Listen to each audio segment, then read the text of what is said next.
সকলকে স্বাগত জানাই আরও একটি নতুন ক্লাসে। আজকে ক্লাসের বিষয়বস্তু সেন্টেন্স বা বাক্য। তো ক্লাসটি শুরু করার আগে কিছু গুরুত্বপূর্ণ কথা বলে নিতে চাই। আমি পুরো ক্লাস বাংলাতেই নেব, বাংলা ভাষা প্রয়োগ করেই নেব, কারণ আমার উদ্দেশ্য ইংরেজি গ্রামার বিষয়টিকে সহজ সরলভাবে তুলে ধরা। আমরা অনেকেই আছি ইংরেজি ভাষা পড়ে সঠিকভাবে তার অর্থ বুঝে উঠতে পারি না।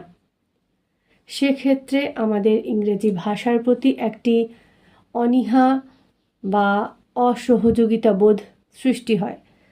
ইংরেজি বিষয়টিকে দেখে আমরা ভয় পাই, ইংরেজি গ্রামার আমরা বুঝতে পারি না। ফলস্বরূপ ইংরেজি বিষয়টা আমাদের ধরা ছোঁয়ার বাইরেই থেকে যায়। সেজন্য আমি পুরো ক্লাসটাই সে যে বিষয়বস্তু নিয়েই আলোচনা করি না কেন, সেটা গ্রামার হতে পারে, টেক্সট হতে পারে, সহজ সরলভাবে আমি ব্যাপারটাকে তুলে ধরার চেষ্টা করব। এটি হচ্ছে আমার উদ্দেশ্য। ভুল ভ্রান্তি যদি থাকে অবশ্যই বুঝতে পারলে তুলে ধরো বা তুলে ধরবেন। আর যদি কোনো প্রশ্ন থাকে অবশ্যই কমেন্টে জানাবেন। ভালো লাগলে আমার পাশে থাকবেন। তো শুরু করা যাক আজকের বিষয়বস্তু নিয়ে আলোচনা। আজকের বিষয়বস্তু হচ্ছে সেন্টেন্স বা বাক্য। এর আগে দুটো ক্লাসে আমি আলোচনা করেছি অ্যালফাবেটস এবং ওয়ার্ডস নিয়ে। অ্যালফাবেট, ওয়ার্ড, সেন্টেন্স তিনটি কিন্তু একে অপরের সঙ্গে সম্পর্কযুক্ত। ভালোভাবে ব্যাকরণ বুঝতে চাইলে, গ্রামার বুঝতে চাইলে প্রথমে আগে অ্যালফাবেট কি সেটাকে বুঝে নিতে হবে। অ্যালফাবেট বুঝতে পারলেই ওয়ার্ড, সেন্টেন্স বোঝাটা খুব একটা অসুবিধাজনক হবে না। আরও একবার ছোট্টভাবে আমি বলে দিচ্ছি, যেহেতু নতুন আমার ক্লাস, অনেকেই আপনারা প্রথম আসবেন, তাই আর একবার বলে দিচ্ছি। অ্যালফাবেট হচ্ছে বর্ণমালা, এ থেকে জেড পর্যন্ত এই যে 26টি লেটার রয়েছে সেটিকে, সেই এক একটি লেটারকে একসঙ্গে বলা হয় বর্ণমালা। আর ওয়ার্ড, এই বর্ণমালাগুলো যখন পাশাপাশি বসে অর্থ প্রকাশ করবে তখন তাকে বলা হয় ওয়ার্ড বা শব্দ। এই অ্যালফাবেট আর ওয়ার্ড নিয়ে ডিটেল ভিডিও করা রয়েছে, ইচ্ছে হলে দেখে নিতে পারেন বা দেখে নিতে পারো। তো আজকে আমরা আলোচনা করব আজকের আলোচ্য বিষয় সেন্টেন্স বা বাক্য। ওয়ার্ডের ক্ষেত্রে হলো কি, যখন কতগুলো বর্ণ পাশাপাশি বসে একটি পরিষ্কার অর্থ প্রকাশ করলো তখন তাকে ওয়ার্ড বলল। যেমন উদাহরণ নিয়ে আমরা দেখে নিই। আমরা সমস্ত কিছু উদাহরণের সাহায্যেই করব। উদাহরণের থেকে আমরা সংজ্ঞায় আসব। দেখো, জি লিখেছি, জি ও গো মানে যাওয়া। এইটাকে যদি আমি লিখতাম ও জি, কোনো অর্থ প্রকাশ করতো কি? কোনো অর্থ প্রকাশ করতো না। কিন্তু আমরা লিখলাম জি ও, জি ওর জায়গায় ও জি লিখলে কোনো অর্থ প্রকাশ করতো না। তার মানে লেটারকে শুধু বসালেই হবে না, লেটারকে অ্যাপ্রোপ্রিয়েটলি বসাতে হবে। যেখানে সেখানে যা খুশি তাই বসিয়ে দিলেই কিন্তু ওয়ার্ডস হয়ে যাবে না। আরও একটা নিই, CAT, ক্যাট মানে বিড়াল, আমরা সকলেই জানি। কিন্তু এখানে যদি আমি লিখতাম TAC, কোনো অর্থ হতো কি? হতো না। তার মানে লেটার্সকে নিতে হবে, এমনভাবে নিতে হবে সেটি যেন একটি অর্থ প্রকাশ করে, পরিষ্কার একটি অর্থ প্রকাশ করে, তাহলেই সেটি হবে ওয়ার্ডস বা ওয়ার্ড। ওয়ার্ডস হচ্ছে প্লুরাল, ওয়ার্ড হচ্ছে সিঙ্গুলার। এবার সেন্টেন্স, এটা তো হলো ওয়ার্ড। এবার কেন আমি ওয়ার্ডটা নিয়ে এতক্ষণ বললাম, এবার পরের আলোচনাতে বুঝতে পারবে। আমি যদি বলি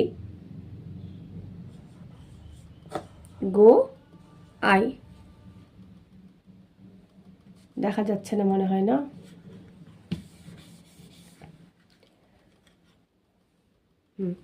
আমি যদি বলি গো আই, কোনো অর্থ প্রকাশ করছে কি গো আই? গো আই কোনো অর্থ প্রকাশ করছে না। কিন্তু যদি আমি বলি আই গো, একটি অর্থ প্রকাশ করছে। গো মানে যাওয়া, আই মানে আমি। বাংলায় হয়তো এটা বুঝে নেওয়া যাবে যে গো আই মানে যাই আমি, কিন্তু ইংরেজিতে একটা নির্দিষ্ট ধরন আছে বাক্য ব্যবহারের ক্ষেত্রে, সেই ধরনটাকে কিন্তু মেনে চলতেই হয়।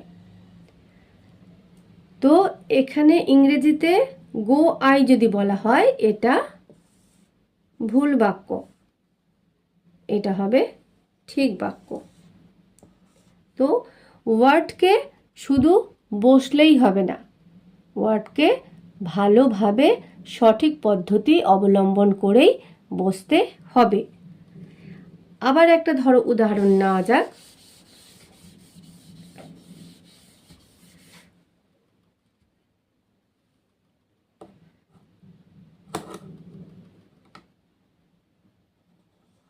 কাম ইউ,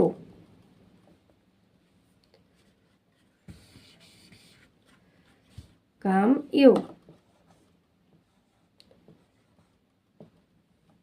কাম মানে তো আসা, ইউ মানে তুমি, তুমি এসো, বাংলাতে তো হয়ে যাচ্ছে, কিন্তু ইংরেজিতে এটা কিন্তু একটি ভুল। কারণ ইংরেজির একটা সূত্র রয়েছে যে ইংরেজিতে প্রথমে কর্তা বসে সাবজেক্ট, তারপরে ক্রিয়া বসে ভার্ব, তারপরে অবজেক্ট বসে মানে কর্ম বসে।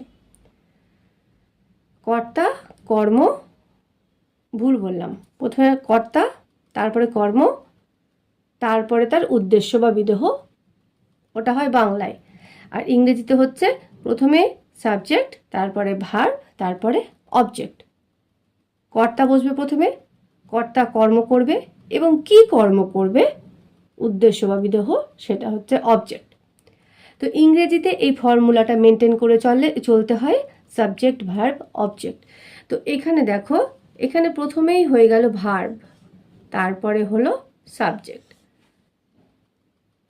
তাই এটি একটি ভুল বাক্য। তার মানে শুধু কতগুলো শব্দই পাশাপাশি বসলে হবে না, কতগুলো শব্দকে পাশাপাশি বসে একটি সঠিক অর্থ প্রকাশ করতে হবে। এবার আমি যদি এখানে লিখি ইউ কাম, তাহলে এর অর্থ হবে তুমি এসো, সাবজেক্ট, আর এখানে হলো ভার্ব। এটা কিন্তু সঠিক বাক্য। তাহলে বাক্যর সংজ্ঞাটা আমরা কি দিব? বাক্য কিন্তু অনেক বড় একটা বিষয়, আস্তে আস্তে আমি পুরো বাক্য বা সেন্টেন্স নিয়ে আলোচনা করব। এটা হচ্ছে সেন্টেন্সের প্রথম ক্লাস। তো এই ক্লাসে আমরা কি দেখলাম? বাক্য কাকে বলে? যখন কতগুলি শব্দ পাশাপাশি বসে একটি উপযুক্ত অর্থ প্রকাশ করবে, তখন তাকে বাক্য বলবে। তাহলে সেন্টেন্স কাকে বলে? সেন্টেন্সের সংজ্ঞাটা কি, ডেফিনেশনটা কি?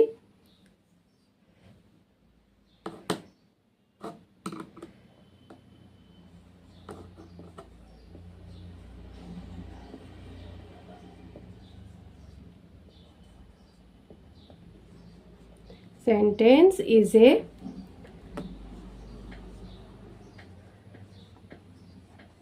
group of words. সেন্টেন্স হচ্ছে একগুচ্ছ শব্দ। গ্রুপ অফ ওয়ার্ডস একগুচ্ছ শব্দ। গিভিং যা দেয় এ কমপ্লিট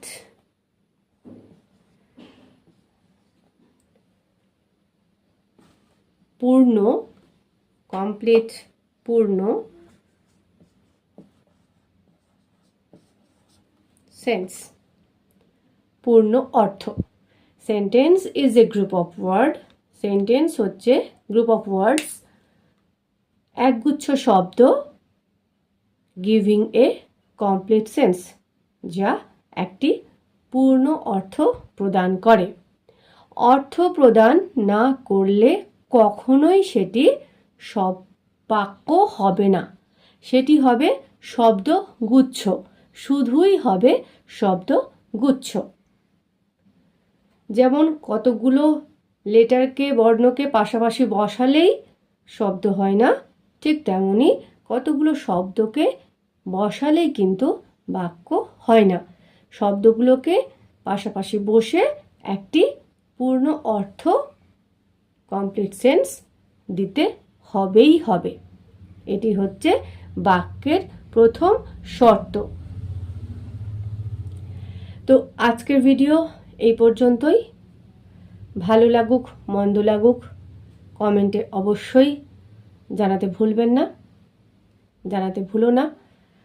আর সকলেই পুরো বিষয়টা ভালো করে শুনবে, বুঝবে, আগের চ্যাপ্টারগুলোর সঙ্গে মিলানোর চেষ্টা করবে। একটা খাতাতে সমস্ত কিছু সুন্দরভাবে ভিডিও পজ করে করে লিখে নেবে, লিখে নোটের মতো করে ভালো করে বুঝবে। একবার বুঝতে না পারলে বারবার শুনবে, শুনে বোঝার চেষ্টা করবে। গ্রামারটা যেন সহজে তোমাদের কাছে পৌঁছয় সেটি হচ্ছে আমার উদ্দেশ্য, সেটি হচ্ছে আমার লক্ষ্য। এবং তোমরা যাতে সহজে গ্রামারটা শিখতে পারো সেই চেষ্টাটা তোমাদেরকেও করতে হবে। তো আজকের ক্লাস এই পর্যন্ত, আবার আসবো আরও কিছু আলোচনা নিয়ে।